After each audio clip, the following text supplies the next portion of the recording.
آپ ابھی اپنی سکرین پر ایک خوبصورت جوان کی خوبصورت تصویر ملاحظہ کریں گے. یہ شخص 3 ماہ پہلے تک دنیا کے امیر اور بااثر ترین لوگوں میں شمار ہوتا تھا. یہ دنیا میں تیل کی دولت سے مالا مال تیسرے بڑے ملک لیبیا کی دوسری طاقتور ترین شخصیت تھا. یہ کس قدر امیر اور بااثر شخص تھا، اس کا اندازہ آپ 2-3 مثالوں سے لگا لیجئے. یہ لندن میں تھا. اسے شمالی لندن کا ایک گھر پسند آ گیا. اس نے وہیں کھڑے کھڑے یہ گھر 1 کروڑ پاؤنڈز میں خرید لیا. یہ پاکستانی روپے میں 1 ارب 40 کروڑ روپے بنتے ہیں.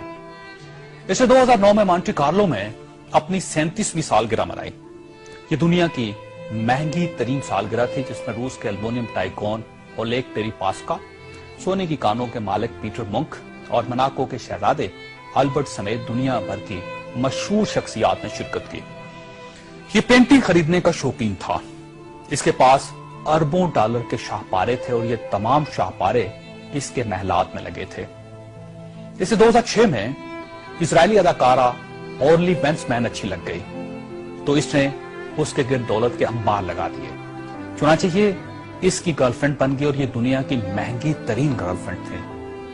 برطانوی وزیر اعظم ٹونی بلیئر اسے اپنا ذاتی دوست کہتا تھا اور اس پر 10 ڈاؤننگ سٹریٹ کے دروازے ہر وقت کھلے رہتے تھے.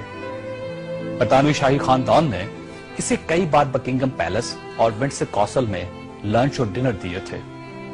یہ لندن اور پیرس میں پلے بوائے کی زندگی گزارتا تھا اور اسے دنیا جہان کے قانون توڑ کر بہت خوشی ہوتی تھی.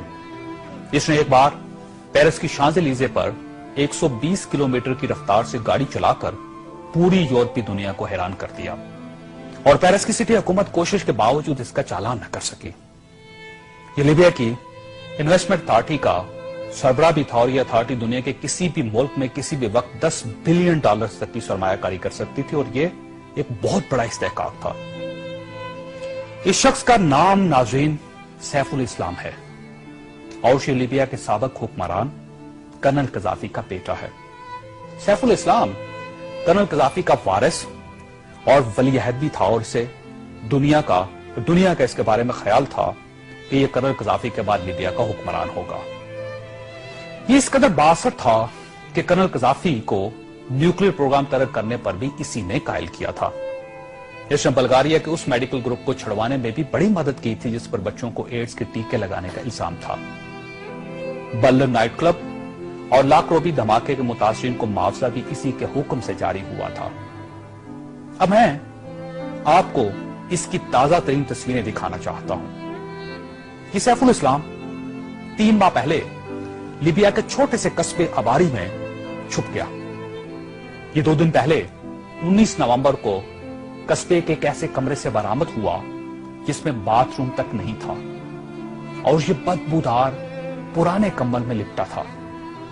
اس کی انگلیوں پر پلستر چڑھا ہوا تھا اور یہ پلستر بھی اس نے خود چڑھایا تھا کیونکہ اسے ڈاکٹر تک کی سہولت حاصل نہیں تھی.